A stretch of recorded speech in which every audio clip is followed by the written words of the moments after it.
Good morning friends. Next lecture છે એસઆરપીટી એટલે કે સ્ત્રીરોગ પ્રસૂતિતંત્ર અને સ્ત્રીરોગ એની અંદર આર્તવવહ સ્ત્રોતસ. તો શ્રવણાત સ્ત્રોતાંશી કે જેની અંદરથી કંઈક શ્રવણ થાય છે, કંઈક ડિસ્ચાર્જ થાય છે, એને સ્ત્રોતસ કહેવામાં આવે છે. કે જેની અંદરથી કંઈક વહી રહ્યું છે, શ્રવણ થઈ રહ્યું છે જેની અંદર, એને સ્ત્રોતસ કહેવાય છે. ઇંગ્લિશમાં આપણે ચેનલ કહીએ. સ્ત્રોતસ ઇતિ વિજ્ઞેય શિરાધમની વર્જિતમ. શિરાધમની વગરના, શિરાધમની નહીં, except from the shira and dhamani. તો સ્ત્રોતસ એ ટ્યુબ્યુલર સ્ટ્રક્ચર છે કે જે which intimate the flow of the fluid from the inner body to the outer body other than shira and ધમની. એટલે કે શિરા અને ધમની સિવાય જે છે વાત થાય છે અહીંયા.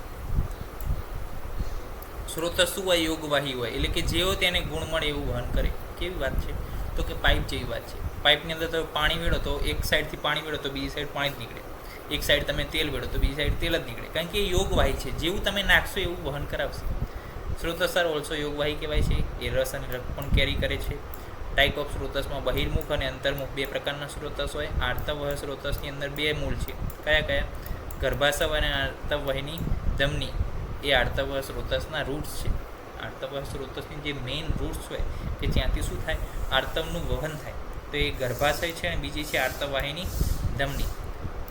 જો આર્તવવહ સ્ત્રોતસને ઇન્જરી થાય છે તો વંધ્યત્વ, મૈથુન કરવામાં અસહિષ્ણુતા અને આર્તવનો નાશ પણ થઈ શકે છે.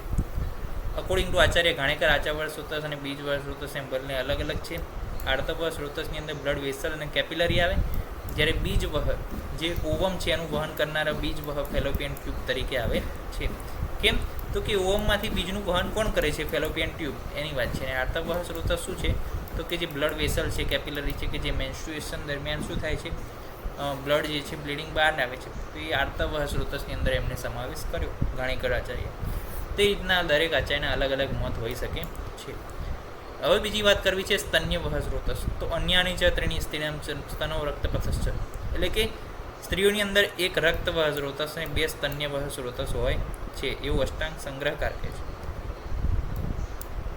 સ્ત્રીઓની અંદર મર્મ કેટલા? તો કે મારયંતીથી મર્માણી, એટલે કે જેની ઇન્જરી એ મૃત્યુ પણ કરાવી શકે છે, એને આપણે મર્મ કહીએ છીએ. સ્ત્રીઓમાં એક્સ્ટ્રા સ્તન રોહિત અને સ્તન મૂળ જે છે કે જે બ્રેસ્ટની નીચેના મૂળમાં ભાગમાં, અને સ્તન રોહિત કે જે ઉપરના ભાગમાં આવેલા છે. સ્તન મૂળ શું છે? 1 અંગુલના છે. લોકેશન ક્યાં છે? 2 અંગુલ બિલો ધ સ્તન breast on the both side. એક પ્રકારના શિરામર્મ છે. ઓકે. અને જો એને ઇન્જરી થાય તો કફ પૂરણ કોષ્ઠ જોવા મળે છે, એટલે કે ન્યુમોથોરેક્સ અથવા તો જે છે એક પ્રકારની એની અંદર કફ ભરાઈ જાય છે. અને કાસ અને શ્વાસથી શું થાય છે? ડેથ થાય છે. અને સ્તન રોહિત મર્મ છે એ શું છે? અબોવ ધ નિપલ, 2 અંગુલ અબોવ ધ નિપલ બાયલેટરલી જોવા મળે છે, જે માસ મર્મ છે. એટલે સ્તન રોહિત ક્યાં છે? ઉપર, અને મૂળ જે છે નીચે છે. ઓકે. સ્તન રોહિત અડધા અંગુલનું છે. અને જો એને ઇન્જરી થાય તો હિમોથોરેક્સ એટલે કે બ્લીડિંગ થોરેક્સની અંદર હિમોપેરિટોનિયમ, કાસ, શ્વાસ અને ડેથ પણ થઈ શકે છે.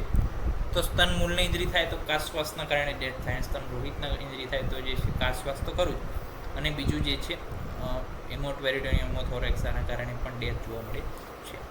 તો હવે નેક્સ્ટ લેક્ચરની અંદર એક્સટર્નલ વોલ્વા એટલે કે જેનેટલિયા ભાગ વિશે વાત કરીશું. ત્યાં સુધી રજા આપશું. જય હિન્દ, જય ભારત, જય આયુર્વેદ, જય ધન્યવાદ.